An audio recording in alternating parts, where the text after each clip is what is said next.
2 Samuel pasal 3 ayat 1 sampai dengan 39. Peperangan antara keluarga Saul dan keluarga Daud berlarut-larut. Daud kian lama kian kuat, sedang keluarga Saul kian lama kian lemah. 2 Samuel pasal 3 ayat 2 sampai 5. Anak-anak lelaki Daud.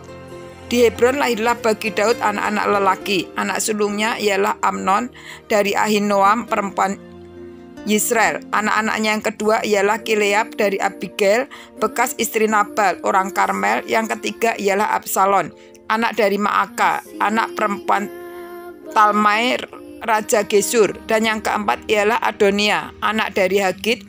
Yang kelima ialah Sefaka, anak Abital. Dan yang keenam ialah Yisream dari Ekla, istri Daud. Semuanya itu dilahirkan bagi Daud di Hebron. 2 Samuel pasal 3 ayat 6 sampai dengan 21. Abner memihak Daud.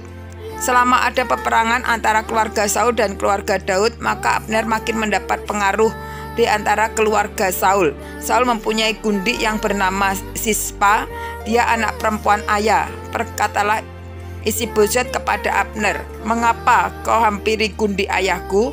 Lalu sangat marahlah Abner kepada perkataan Isiboset itu. Katanya, "Kepala anjing dari Yehudakah aku? Sampai sekarang aku masih menunjukkan kesetiaanku kepada keluarga Saul, ayahmu, kepada saudara-saudaranya dan kepada sahabat-sahabatnya. Dan aku tidak membiarkan engkau jatuh ke tangan Daud. Tetapi sekarang engkau menuduh aku berlaku salah dengan seorang perempuan. Kiranya Tuhan Allah menghukum Abner. Bahkan lebih daripada itu, jika tidak kulakukan kepada Daud seperti yang dijanjikan Tuhan dengan bersumpah kepadanya, yakni memindahkan kerajaan dari keluarga Saul dan mendirikan tahta kerajaan Daud atas Israel dan atas Yehuda, dan dari Dan sampai Betseba." Dan Isiboset tidak dapat lagi menjawab sepatah kata pun kepada Abner karena takutnya kepadanya. Lalu Abner mengirim utusan kepada Daud dengan pesan, "Milik siapakah negeri ini? Adakanlah perjanjian dengan aku, maka sesungguhnya aku akan membantu engkau untuk membawa seluruh orang Israel memihak kepadamu." Jawab Daud, "Baik, aku akan mengadakan perjanjian dengan engkau. Hanya satu hal ku minta daripadamu, yakni engkau tidak akan menghadap aku, kecuali jika engkau membawa lebih dahulu Mikal, anak perempuan Saul, apabila engkau datang menghadap aku." Daud mengirim utusan juga kepada Isiboset anak Saul dengan pesan, "Berikanlah istriku Mikal yang telah kuperoleh dengan 100 kulit katan orang Filistin." Lalu Isiboset menyuruh mengambil perempuan itu daripada suaminya, yakni Paltiel bin Lais, dan suaminya berjalan bersama-sama dengan dia sambil mengikuti dia dengan menangis sampai ke Bahurim. Lalu berkatalah Abner kepadanya, "Ayo, pulanglah." Maka pulanglah ia. Sementara ia berunding Abner dengan para tua-tua orang Israel, katanya, "Telah lama kamu menghendaki Daud menjadi raja atas kamu. Maka sekarang bertindaklah, sebab Tuhan sudah berfirman tentang Daud demikian, dengan perantaraan hambaku Daud, aku akan menyelamatkan umatku Israel dari tangan orang Filistin dan dari tangan semua musuhnya."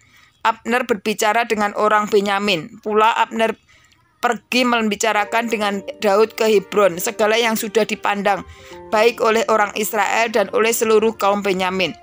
Ketika Abner datang kepada Daud di Hebron bersama-sama 20 orang, maka Daud mengadakan perjamuan bagi Abner dan orang-orang yang menyertainya. Berkatalah Abner kepada Daud, "Baiklah, aku bersiap untuk pergi mengumpulkan seluruh orang Israel kepada tuanku raja, supaya mereka mengadakan perjanjian dengan tuanku, dan tuanku menjadi raja atas segala yang dikehendaki hatimu." Lalu Daud membiarkan Abner pergi dan berjalan ia dengan selamat. 2 Samuel pasal 3 ayat 22 sampai dengan 50 sampai dengan 39. Abner dibunuh oleh Moab. Anak buah Daud dan Yoab baru saja pulang setelah mengadakan penggerebekan, dan mereka membawa pulang jarahan yang banyak. Tetapi Abner tidak lagi bersama-sama Daud di Hebron, sebab ia telah dilepasnya dari pergi dengan selamat. Ketika Yoab bersama dengan segenap tentaranya sudah pulang, diberitahukanlah kepada Yoab demikian, Abner bin Ner telah datang kepada raja dan ia sudah dibiarkannya pergi dengan selamat. Kemudian pergilah Yoab kepada raja, katanya, "Apakah yang telah kau perbuat? Abner telah datang kepadamu. Mengapa engkau membiarkannya bagimu begitu saja? Apakah engkau tidak kenal Abner bin Ner itu? Ia datang untuk memperdaya engkau dan untuk mengetahui gerak-gerikmu dan untuk mengetahui segala yang hendak kau lakukan." Sesudah itu keluarlah Yoab meninggalkan Daud dan menyuruh orang menyusul Abner. Lalu mereka membawanya kembali dari perigi Sira tanpa diketahui Daud. Ketika Abner kembali ke Hebron, maka Yoab membawanya sebentar ke samping di tengah-tengah pintu gerbang itu, seakan-akan tidak berbicara dengan dia dengan diam-diam. Kemudian ditikamnyalah dia di sana pada perutnya sehingga mati, membalas darah Asriel adiknya. Ketika hal itu didengar Daud, kemudian berkatalah ia, "Aku dan kerajaanku tidak bersalah di hadapan Tuhan sampai selama-lamanya terhadap darah Abner bin Ner itu. Biarlah itu ditanggung oleh Yoab sendiri dan seluruh kaum keluarganya.